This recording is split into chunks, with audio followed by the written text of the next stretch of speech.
Okay, so we've been talking about the nature of the state, and we've also been talking about the ontology of Roma and Ingarden, and I would like to put the two together.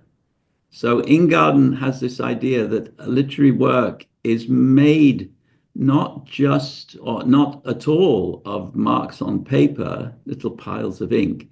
It's made of strata as the sentences of the states of affairs that these sentences describe and of the participants in these states of affairs and so on. These are different strata according to Ingarden, and they exist because people read these literary works. And when they read them, then they engage with characters in the plot, the qualities of the people, the context in which the people act, and with the sounds of the words as they read. And if we put all of those together, we get something like the ontology of the literary work, which according to Ingarden has different strata. And now what I would like to suggest is that we can apply this idea not just to works of literature, we can apply it to all kinds of documents, including legal documents. And so the idea would be that we regard the state as being the counterpart, the multi-strata counterpart of what the literary work involves, according to Ingarden, except that the state would involve not fictional characters, but politicians, relations between politicians, lawyers, processes that lawyers engage in, and processes that constitutional authors engage in, and above all, would be constituted by the various ways in which all the people involved understand the documents which keep the state in being. And then I would want to say that the state is a multi-stratum affair, analogous to the multi-stratum affair, which is a literary work, except that the difference is that the literary work strata are fictional, where the state is not fictional.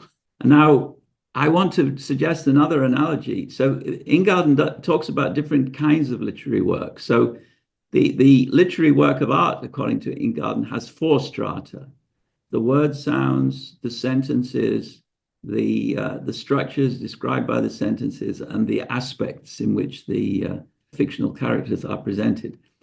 A work of music only has one stratum, namely the sounds. Ingarden doesn't, as far as I know, talk about the ontology of gardens. A garden is a work of art, and there are gardeners who maintain it. And there are people who go into the garden and enjoy walking around it, and there are benches where they can sit. Now, the garden is a bit like a mini state. So it's owned by someone, let's assume, and that someone allows some people into it who can walk around in it. That someone pays gardeners to tend it over time, in just the same way that the government pays police and lawyers and gardeners even. And so the state is like a very large garden.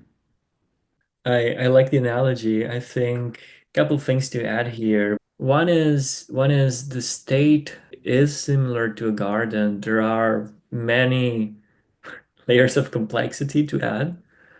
One of them being plants are usually okay with being tended. People can be more combative to being tended. The point being, so one of the other things we've been discussing was the relation between the works of Ingarden and Edith Stein. So part of the contribution of Stein to this debate, I believe, is arguing that there needs to be some type of agreement, kind of similar to standard contract theory of politics, but a little bit more nuanced. So there is something like approvement or agreement of the authority of the gardener. Even with authoritarian regimes, there is some type of agreement of the power of the Leviathan, let's say, in more traditional terms in political philosophy. So that is one extra layer to add.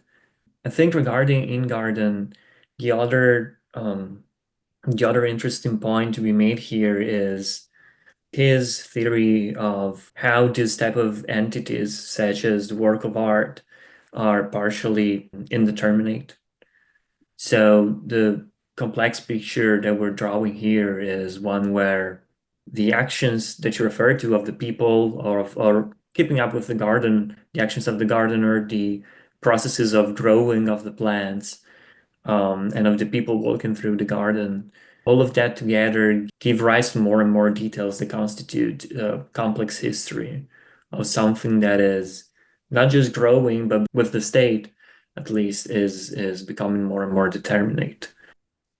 So the loci of indeterminacy in the literary work flow from the fact that the literary work is a finite collection of marks on paper, and the qualities that people can have cannot be completely described through a finite collection of marks on paper. So we don't know what color Hamlet's hair was, for instance. We don't know how many cups of tea Sherlock Holmes would drink in an average day, because those factors are indeterminate in the ontology of the literary work. Now, I guess everything in the garden is determinate, but not everything in the state is determinate. And so there'll be features of the law which are such that the law does not determine how a particular case is to be resolved. And there may be features at the border of the country where it still hasn't been determined as between two neighboring states where precisely the border should be. They may have conflicting understanding of where that border should be. And then what we have is not indeterminacy, but overdeterminacy.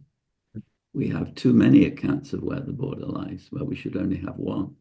The origin of this, though, is although the cases are very different, part of the origins are the same, which is the limited, I guess, cognitive capacities of representations and planning of human beings compared to reality. So in the fictional case, we represent Sherlock Holmes. We know that is a person, and our powers of representation through language and through imagination are less strong than all of the details that the physical world, the real person will have.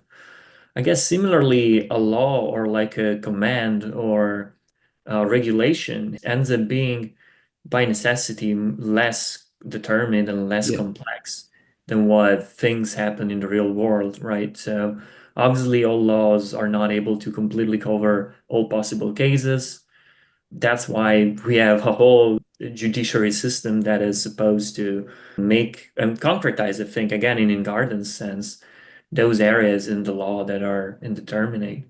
And probably something similar goes with the state, which is a complex system which gives commands from the top, but then has multiple smaller agencies that need to make those commands more and more precise. My memory is failing me a little bit, but I'm sure that Aristotle had two different types of virtues, political virtues, to distinguish these two cases. So, general lawmaking and more concrete, I guess, case by case reasoning.